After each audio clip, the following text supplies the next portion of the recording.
धन्य है आप प्रभु। आज आपकी लीला का एक अनोखा रंग देखा है मैंने। कितना सुंदर है ये संसार, कितनी अनुपम है ये रचना, ये प्रेम, ये भावना, ये स्नेह। मनु और शत्रुपा की भावनाओं में जो फूल सी सुगंध, मधु सी मिठास और कलियों की कोमलता का अनुभव किया, वैसी भावनाओं से तो हम देवलोक वाले भी वंचित हैं प्रभु।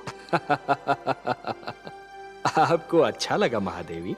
बहुत ही अच्छा लगा सर्वेश्वर, बहुत सुंदर, बहुत मधुर। ये भावनाएं और इनको प्रदर्शित करने की शक्ति केवल मानव जाति को मिली है। यदि मानव ने इन भावनाओं की रक्षा की तो ये भावनाएं उसे जीवन की प्रेरणा देंगी, उन्नति की शक्ति देंगी, उसे शांति का मार्ग दिखाएंगी। ये प्रेम, ये स्नेह और एक दूसरे का आदर करने की ये भावना ही मानव जाति को संस्कृति देगी, सभ्यता देगी, उसे उत्थान का मार्ग दिखाएगी। और यदि मानव ने इन भावनाओं को त्याग दिया तो वो पशु और पिशाच के स्तर से भी नीचे जा गिरेगा। मेरी तो प्रार्थना है कि ऐसा दिन कभी ना आए प्रभु। ये सुंदर संसार यूं ही बसा रहे, प्रेम की ये शीतल धूप यूं ही बिखरी रहे, जीवन यूं ही मुस्कुराता रहे।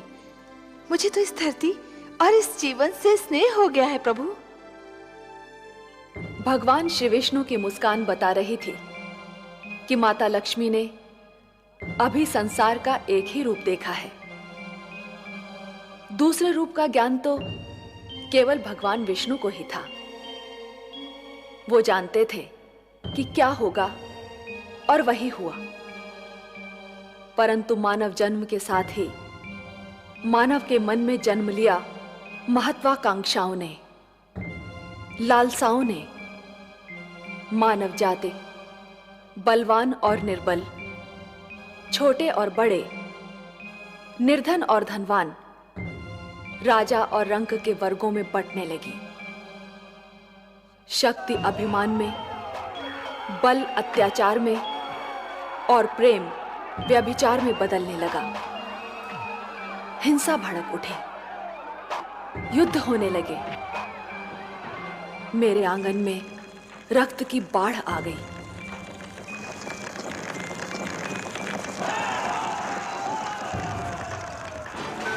मैं घबरा गई। मैंने मानव को बार बार पुकारा, पर हाहाकार में उसने तो मेरी पुकार नहीं सुनी। परंतु मेरी ये पुकार देवलोक तक पहुंच गई।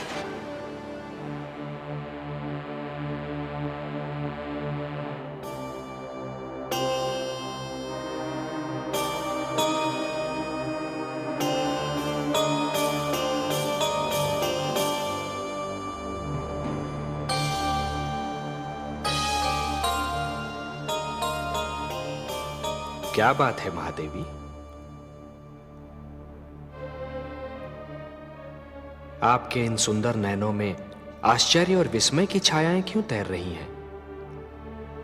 किस सोच ने आपके मन को घेर रखा है? कुछ नहीं विश्वेश्वर, यही सोच रही थी कि यदि चित्रकार के बनाए चित्र को कोई बिगाड़ दे तो क्या उसे तनिक भी चिंता नहीं होगी? यदि कोई शिल्पकार की बनाई मूर्ति को तोड़ने की चेष्टा करे तो क्या उसे तनिक भी दुख नहीं होगा? यदि कोई चित्रकार अपना चित्र किसी को उपहार में दे दे तो उस चित्र को संभालना उपहार पाने वाले का कर्तव्य है। कोई शिल्पकार अपनी मूर्ति किसी को भेंट दे दे तो उस मूर्ति की देखभाल करना भेंट पाने वाले का कर्तव्य है। वैसे हम समझ गए कि आप पूछना क्या चाहती हैं। आप तो अंतर्यामी हैं। लगता है आप हमारी धरती पर घटने वाली घटनाओं से पीड़ित हो उठी हैं। हाँ पद्मनाभ, मैं बहुत दुखी हूं। क्यों हो रहा है ये सब? क्यों मचा है ये हाहाकार? प्रेम बनाया था तो घृणा क्यों बनाई? जो हो रहा है हो सकता है वो वही हो जो स्वयं विधाता ने लिखा हो। और अपना लिखा तो स्वयं विधाता भी नहीं मिटा सकते ना। हे महादेवी, हो सकता है कि यह मानव की परीक्षा हो, उसके कर्मों की परीक्षा हो। पर ऐसा संसार और ऐसा मानव आपने बनाया ही क्यों नारायण, जो आपकी बनाई धरती पर अंधेरा फैला रहा है? तो आप क्या चाहती थीं कि हम केवल दिन बनाते और रात्रि न बनाते? फिर मानव को अंधेरे उजाले का अंतर कैसे जान पड़ता? विष न होता तो अमृत की महत्ता कैसे जानी जाती? पुष्प के साथ कांटे न होते तो पुष्प के सौंदर्य को कौन जान सकता? पतझड़ न आती तो वसंत ऋतु इतनी सुहानी कैसे लगती? हमने मानव को बनाया है देवी। मानव इतिहास को बनाने का कार्य हमने अपने हाथों में नहीं रखा, वो तो उसी पर छोड़ दिया है। अभी तो उसे अपनी शक्ति का आभास हुआ है, इसी से उसे न्याय अन्याय, सत्य असत्य, धर्म अधर्म और पाप और पुण्य की जानकारी भी होगी। हमने बुद्धि दी है मानव को, विवेक दिया है उसे। और यदि मानव ने विवेक से कार्य नहीं किया तो? यदि धरती पर रात्रि इसी प्रकार दिन को निगलती रही तो? अंधकार प्रकाश को डसता रहा तो? तब क्या करेंगे आप? चिंता मत कीजिए देवी। यदि असत्य और अधर्म अपनी सीमा को पार कर गए, यदि धर्म की हानि होने लगी, तो हम स्वयं धरती पर जाएंगे। हम वचनबद्ध हैं।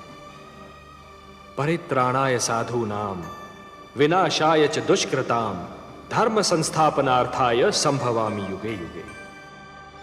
अपनी लीला तो आप ही स्वयं जानते हैं पद्मनाभ। इस प्रकार आरंभ हुआ प्रकाश और अंधकार के युद्ध का इतिहास, असत्य पर सत्य की विजय का इतिहास, अन्याय पर न्याय की विजय की कथा। और इस कथा का पहला अध्याय था मनु और शत्रुपा का पुत्र महाराज उत्तानपाद, जो दिग्विजय करके अपनी राजधानी लौट रहा है।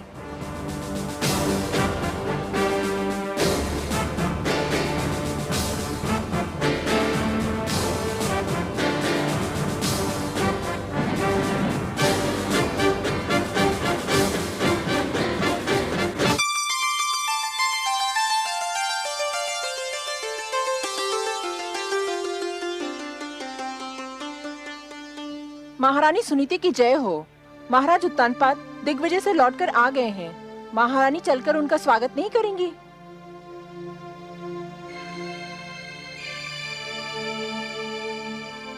मैं वहां जाकर क्या करूंगी? उनका स्वागत करने के लिए तो पहले से वहां कोई उपस्थित है। क्षमा करें महारानी, पर आप बड़ी रानी हैं, पट रानी हैं। महाराज के स्वागत का अधिकार तो आप ही को प्राप्त है। अपने स्वागत का अधिकार, देने न देने का अधिकार तो महाराज के हाथों में है। और महाराज ये अधिकार अब किसी और को दे चुके हैं। आप यही है बातें पिताश्री के स्वागत को नहीं गई? नहीं पुत्र, मैं नहीं गई।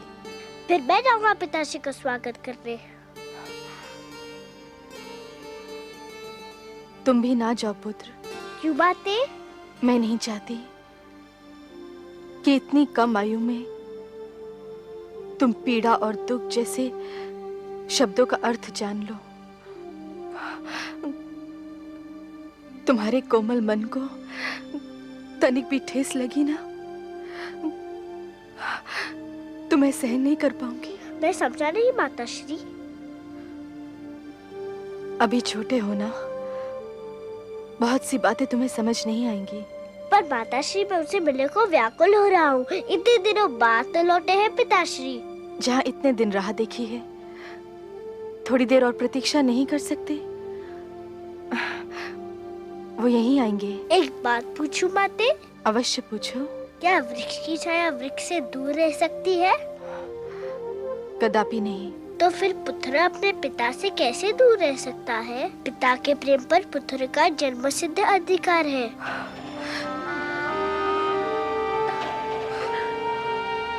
सारा झगड़ा ही तो अधिकारों का है पुत्र ध्रुव।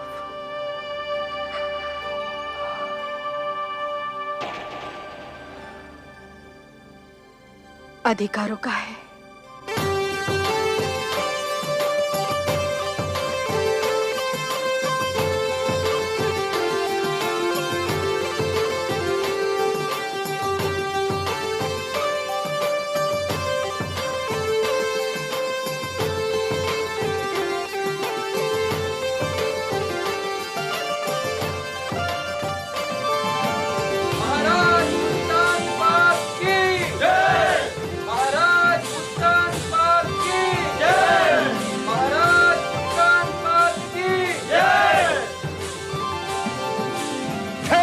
महारानी,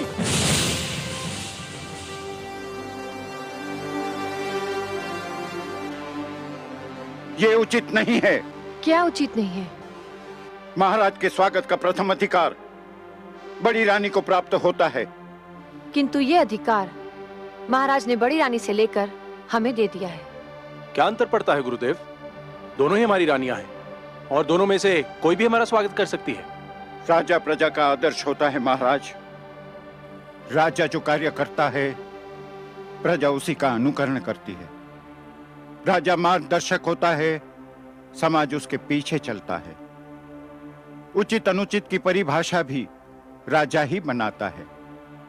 यथा राजा तथा प्रजा। आज जो कार्य हो रहा है उससे समाज के बड़ों के आदर की परंपरा संकट में आ सकती है। और जब छोटे बड़ों का सम्मान करना छोड़ देंगे तो समाज में उथल पुथल मच जाएगी। और जब समाज में उथल पुथल हो तो राज्य की स्थिरता डगमगा जाती है। यदि महाराज परंपराओं को तोड़ना चाहते हैं तो आपको क्या आपत्ति है गुरुदेव? परंपराएं हमारे आदरणीय पूर्वजों ने बनाई हैं, उन्हें तोड़ने का किसी को अधिकार नहीं है। तो फिर महाराज का क्या निर्णय है?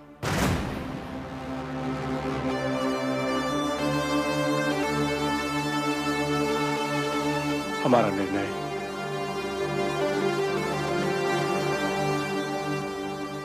निर्णय यह है कि महारानी सरुचि ही हमारा स्वागत करेंगी। यदि आपका यह निर्णय है तो फिर किसी का भी उपदेश मुझे रोक नहीं सकता। पति का आदेश मानना ही पत्नी का धर्म है और ये धर्म मैं निभाकर ही रहूंगी।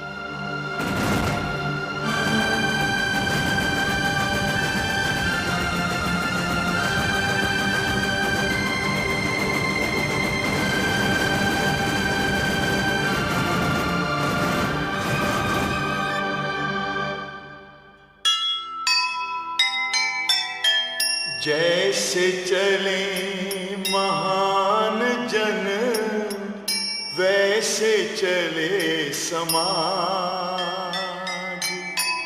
वैसी बन जाए प्रजा जैसा होगा राज।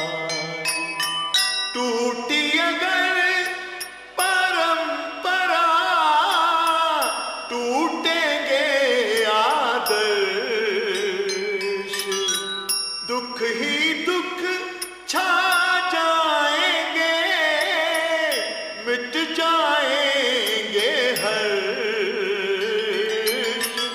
मिट जाएंगे हर्ष।